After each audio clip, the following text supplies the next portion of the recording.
Hi there, it's Gabrielle Nicolay from SpeechKids, where we teach little kids to talk and help parents understand their little kids. And we are still talking about emotions. And today we're going to talk about anger. And I've been thinking about this for a long time because I do find anger is one of those trigger emotions that is really difficult for everybody. And part of it is because I feel like even as adults, we don't really know how to handle our own anger. And that makes it super challenging to teach little kids how to express their anger. And so this is something I'm still working on, and probably we all will until the day we die. But here's the thing about anger, it's a feeling just like every other feeling. It is, in theory anyway, no more or less uh, significant, intense, noticeable than all the other feelings, and yet it feels so fraught, right? And so the rational part of your brain knows it shouldn't be such a big deal, and yet your reptilian brain thinks, oh my God, we're having anger.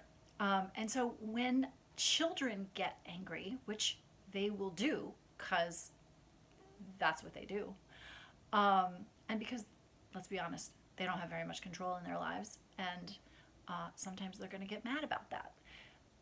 So when they get angry, it can feel really hard to balance this notion that, okay, I need to let my child feel this feeling, but I also don't want to get hit. I don't want anybody else to get hit or bitten or all of those things.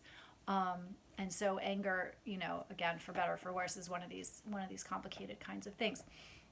So there's a couple of things I want to point out about this. One is the feeling is different from the action.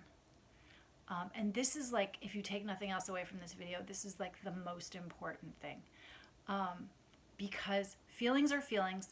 It's just how we feel. It's whatever chemical reaction is happening in our brains in response to a certain situation. What we do about it is different from the feeling, right? And so we can honor the feeling of being angry in our children while not allowing them to, or while helping them express their anger in more constructive ways. And so that's really the challenge, is to allow the feeling but shape the behavior associated with it. And they're going to get it wrong a lot, like a lot. You're going to be correcting angry outbursts for a long time.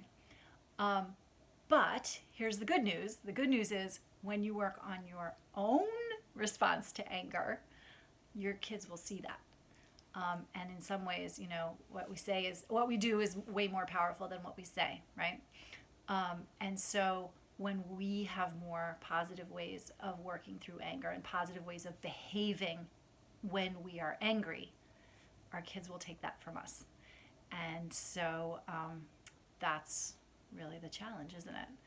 To figure out how to deal with our own stuff while we're teaching another little human how to be. I'd love to hear from you how that goes in your house. What things work when you're angry in terms of shaping behavior. What do you do? What do you ask your child to do? Do you punch a pillow? Do you go for a walk? What are some strategies that work in your house? Until next time, take care. Bye-bye.